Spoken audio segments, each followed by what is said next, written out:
Hello and welcome to the 23-24 school year. This is our back to school night video and I am so excited. We are going to be dishing out knowledge all year long, just one bite at a time.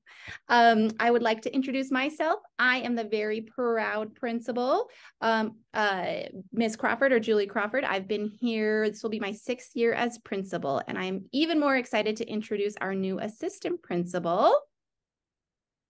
Hi, everyone. My name is Whitney Hamlin. This is my 4th year at El Dorado. You may have known me before as a 4th grade teacher or a 5th grade teacher. And this year I am super excited to move into this exciting role as the assistant principal here.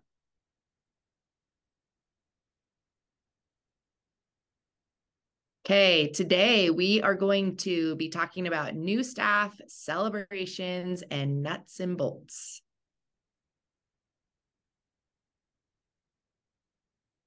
Our new staff. Welcome to the following new staff at El Dorado. In kindergarten, we have Melissa Gibson. In 4th grade, we have Michelle Colhane. One of our new special education teachers is Julie Jones. In affective needs as a social worker, we have Liz Shade. One of our new affective needs EAs is Rashali Akobar. We also have 2 new SSN severe needs EAs, and that's Liz Bayless and Tiffany Galbato. Our new art teacher is Cami Matheson. Our new music teacher is Tatiana Guthrie. Our new speech language pathologist is Courtney Jensen. In the office, we have a brand new bright and bubbly admin assistant, Brandy Geoque. Geoque. I am the assistant principal, and then our new professional learning specialist is Gina Grimes. We have not had a professional learning specialist at El Dorado for a few years now. She will be mentoring and coaching teachers as well as doing some math intervention. All right, guys, I have the proud privilege to announce that we are a John Irwin School of Excellence. This is a huge celebration for our building, our students, our staff. It is pretty difficult to get a John Irwin School of Excellence award. You have to demonstrate exceptional growth on CMAS and be in that exceeds category for several years. And so we've never received this award before, but we have demonstrated exceptional academic achievement these last 3 years. And so we were awarded this. And so you'll see that sign outside. The district put a big sign out front, and then you'll see it when you walk in the building. But it is a huge celebration of the hard work of our teachers, the hard work of our students, and we just want to keep it rolling. So awesome. All right. Moving on to the nuts and bolts. We're going to talk about communication, safety and security, arrival and dismissal, and investing in El Dorado. Okay, our communication, please allow 48 hours for a response from our staff members. We will try to get back to you before that 48 hours if we can. We'll get back to you as soon as we can. So please just be patient and we will email you back if you reach out to us. We have 2 different learning management systems. In kindergarten, they use Seesaw, and in 1st through 6th grade, they use Google Classroom. And that is where assignments will be pushed out and assigned to students. You can access that at home so you can see what your kids are doing in class. And sometimes they may have homework as well on either Seesaw or Google Classroom. At the district level, there's lots of communication. We have our Douglas County website. We have Infinite Campus. Inspired is where you will get your EPRs, the report cards, both in December and at the end of the year. And then there's also a snow line that you can call if you are wondering if there is going to be a snow day. It's also sent out in email and text message and broadcast all over the news. So I'm sure you will see when there is a snow day.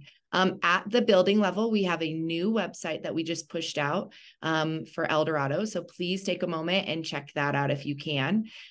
We also have some Facebook groups for El Dorado, which there's great communication on there, or just parents posting, wanting to get together or questions or whatnot. So check that out for updates. We have a weekly news that's sent out that has messages from the principal. There's also the marquee out in front of the school that has important dates on it. We have a monthly El Dorado newsletter, and within it you have information from SAC and PTO. And then you will be receiving weekly emails from teachers. They usually come out either on Fridays or Sundays. So look for that for all of the important information for your child's classroom specifically. And then some teachers and grade levels will be using student planners this year. So you can look for that for communication as well. All right, guys, let's talk about safety and security. We have had quite a bit of weather over the summer and throughout the end of May and things like that. And when we're making this video right now, it's like 95 degrees and hot outside. But I do know when the school starts, we will start to get some more thunderstorms and things like that. So we refer to it as inclement or severe weather.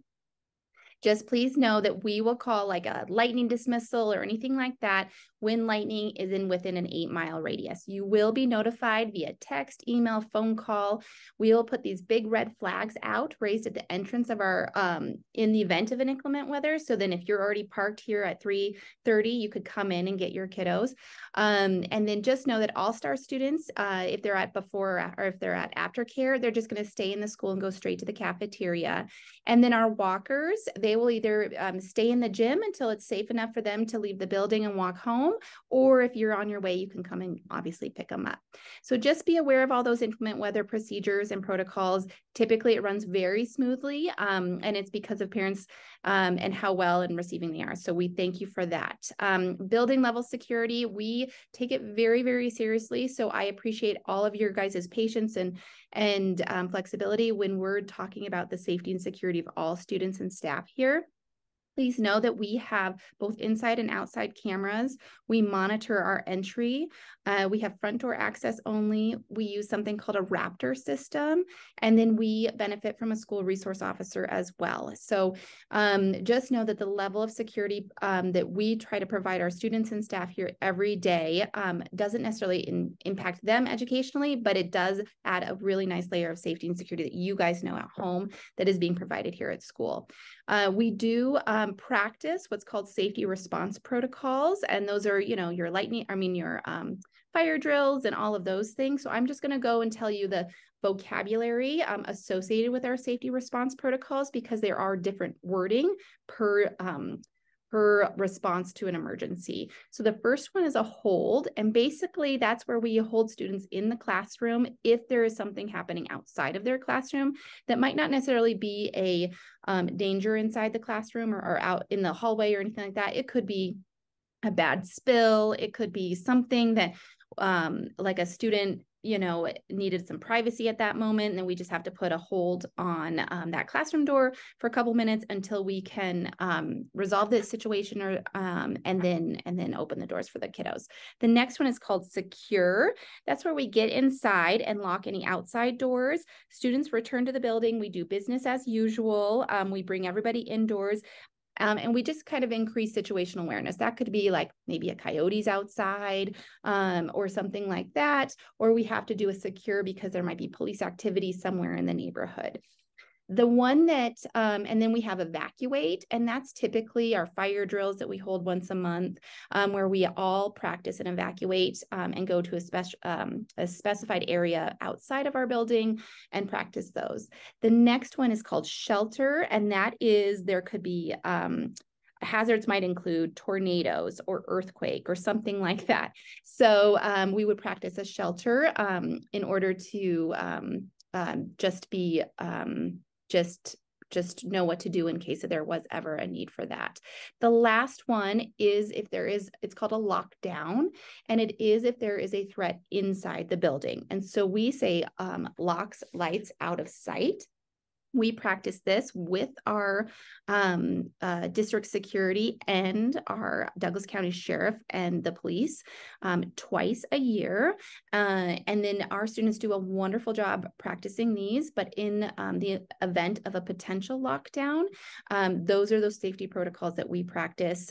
So then we have the best possible safety for our students at all times. So those are things for safety and security. All right, moving on to everybody's favorite, the parking lot, arrival and dismissal.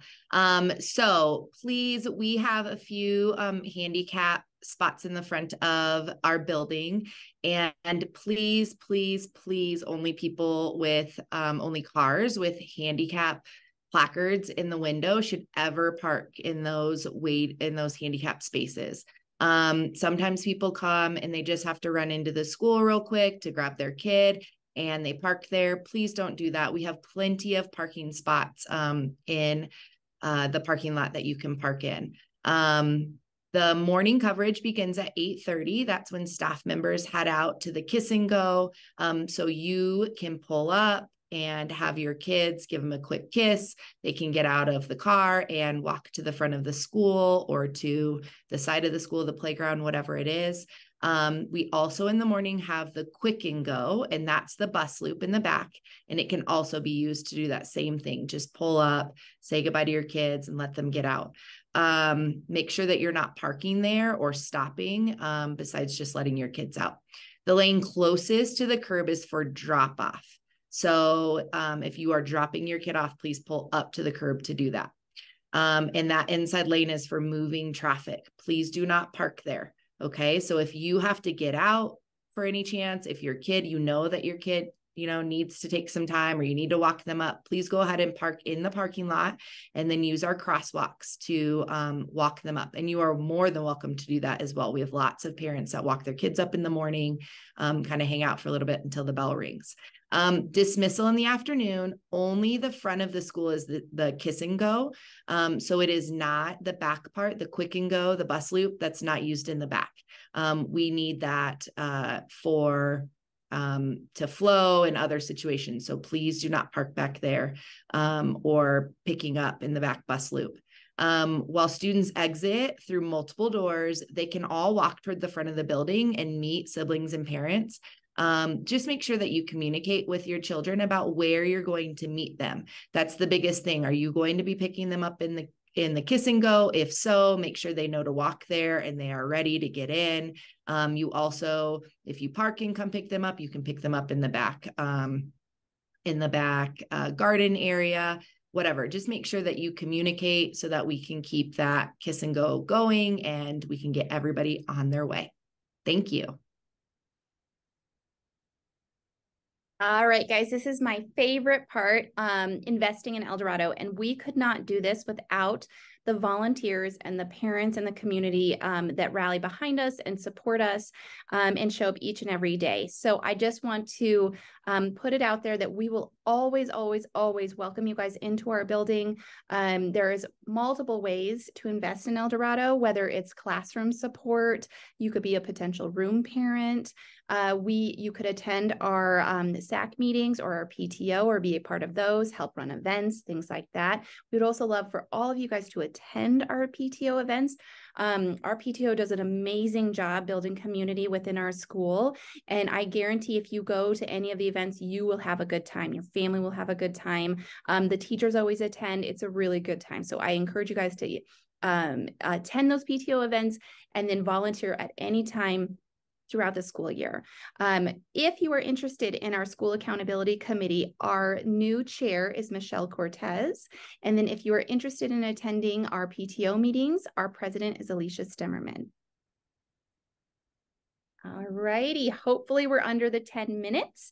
I would like to say to our new assistant principal that I know that she would love if you guys could come up and introduce yourselves as parents, as students. She knows a lot of kiddos here, but just getting to know all the parents and the families too. So I know you would love that.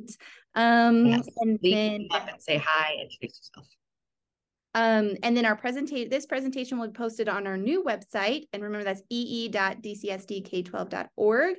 And just know that as a leadership team, we always welcome the opportunity to meet with you guys. If you need anything, just reach out via call us, the front office, email, anything, and we can set up a time or anything like that. It is going to be a great year. We are so excited. It was a wonderful, wonderful summer. Our teachers are rested, renewed. They are ready to dish out some knowledge, one bite at a time. Have a great day.